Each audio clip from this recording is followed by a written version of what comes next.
was you may well see in classes, can you do what they'll instruct with, like the one that I don't like? That's it.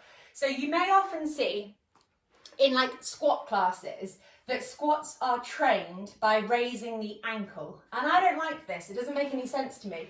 So if you lower yourself down then, there is some value to doing this, because for some people, doing this is better than doing nothing at all. Like, you know, you can see here that Ben's finding it easier to keep his pelvis in extension, his spine is straighter, he's got this deep hip flexion. There's some good stuff going on upstream. However, if he is finding squatting this much easier, and the only thing that he has changed is his foot position, his foot is the dysfunction in the equation, okay? So when he is doing a normal squat without the block, he can't go this low with an anterior pelvic tilt.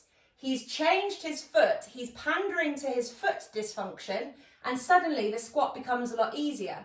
But what happens when we pander to dysfunctions? We weaken that dysfunction. We have to change the dysfunction. So what I think is more beneficial, I'm going to put this under your bum, is if you're struggling with squatting and you can't come anywhere close to the floor, that doesn't matter, but you want to try and keep your ankles grounded on the floor, because for most people the problems are starting at their feet, not their hips, and lower yourself down and sit on something. So this could be, in fact, I'm going to do it higher. Oh. It's a bit far away as well. Well, I'll let you lower yourself down.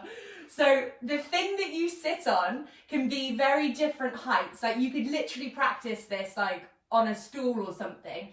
But there, what we're doing is Ben is controlling his pelvis, controlling his spine, controlling his hips, blah, blah, blah, blah, blah. But he's not pandering to the tightness in his feet. So he will start changing his calves and feet because he's taking his bottom up. He's not changing the foot position, okay? Hopefully that makes sense. I can answer questions on that at the end if it doesn't, but we're using a modification to create long-term change rather than pander so that our ego thinks that we can come down low and we don't create the change that we need to actually change our squat in the long term. Okay, so we're going to get down on the floor.